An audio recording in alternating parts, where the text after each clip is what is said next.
BJP सरकार, BJP सरकार, BJP सरकार, बीजेपी सरकार, बीजेपी सरकार, बीजेपी सरकार, बीजेपी सरकार, BJP, BJP, BJP, BJP, BJP, BJP, BJP, BJP,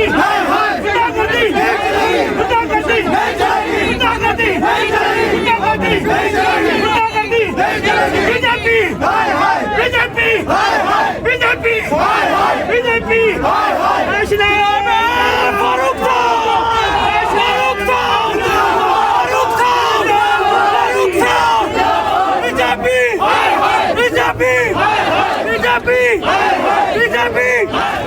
हम लोग जम्मू कश्मीर और लद्दाख के लोगों के हक और हकूक़ के लिए लड़ रहे हैं और हमारी लड़ाई जो है वो भारतीय संविधान के बीच में है और हम भारतीय कॉन्स्टिट्यूशन के तहत जो हक जम्मू कश्मीर और लद्दाख के लोगों के हक हैं उनको महफूज करना चाहते हैं।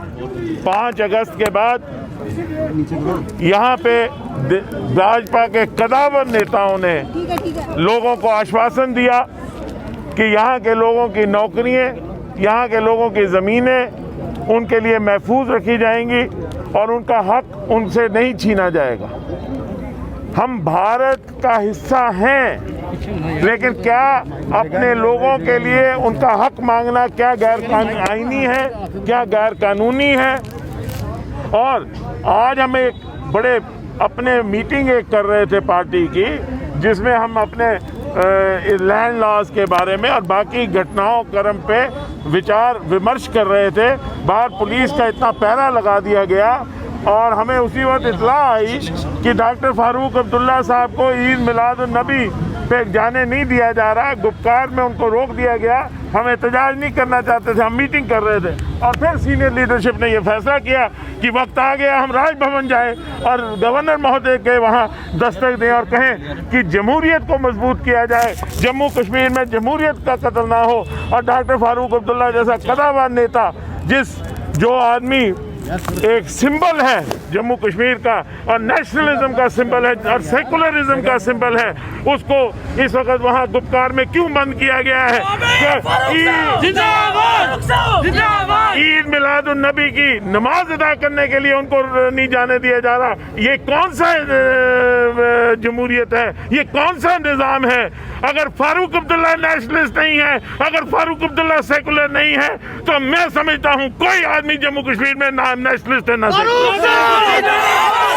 कि यहाँ का जो नौजवान है उसको नौकरियों के लिए दर दर की ठोकरें खानी पड़ रही हैं, उसके साथ इंसाफ होना चाहिए।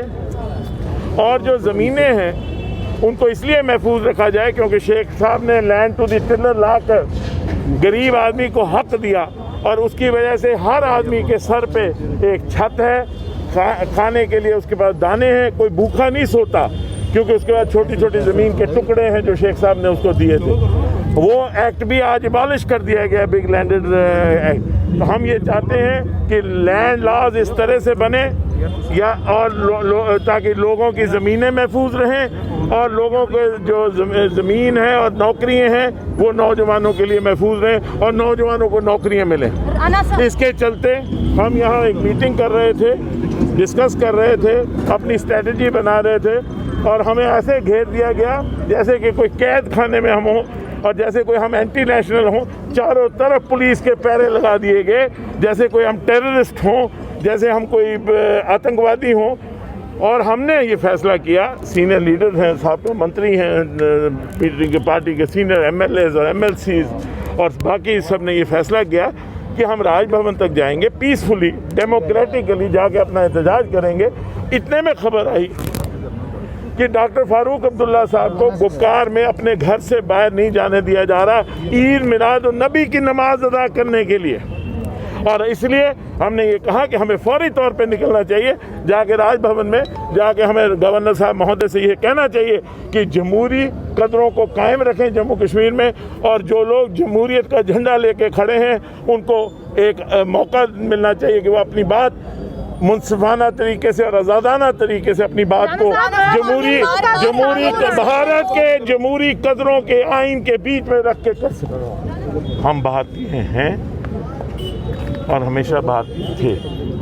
जम्मू कश्मीर का जो आइन था उसी में लिखा हुआ है कि Jammu Kashmir is an integral part of India, और इसलिए कोई लड़ाई हमारी भारत के साथ नहीं है, हमारी लड़ाई सरकार के साथ है जो ऐसे कानून ला रही है जिससे जम्मू कश्मीर का हक जो हमें भारतीय आइन में मिला है उसको लेने की कोशिश की जा रही है। इसलिए हमारी जंग देश के साथ हो ही नहीं सकती, क्योंकि देश जो है वो सुप्रीम है, देश हमारा है, ये हमारा देश है, हम इसके देशवासी हैं, ये जमहूरियत हमारी जमहूरियत है। बार बार ये बोल बोल के प्रूफ क्यों करना पड़ता है?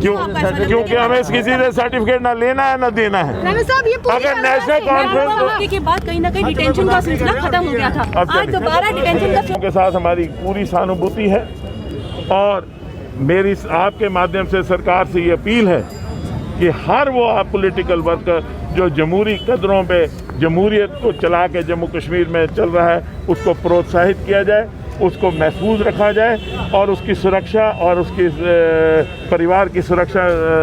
वो 3 जो लोग मरे वो शहीद हैं, और वो किसी भी पार्टी से हों। आतंकवाद की कोई जगह नहीं है, और हम आतंकवाद के साथ हमेशा लड़े हैं और आगे भी लड़ते हैं। राणा साहब, केंद्र कह रहे हैं पूरी तरह से विलय अभी हुआ है, आपको तकलीफ क्या है? केंद्र आपसे सवाल कर रहा है, आप नहीं चाहते कि यहाँ पर औद्योगिक मुझे ये तकलीफ है कि मैं हमेशा भारतीय था, जी ये मुझे तकलीफ है। I am an Indian, I was always an Indian, I will die as an Indian, ये मुझे तकलीफ है।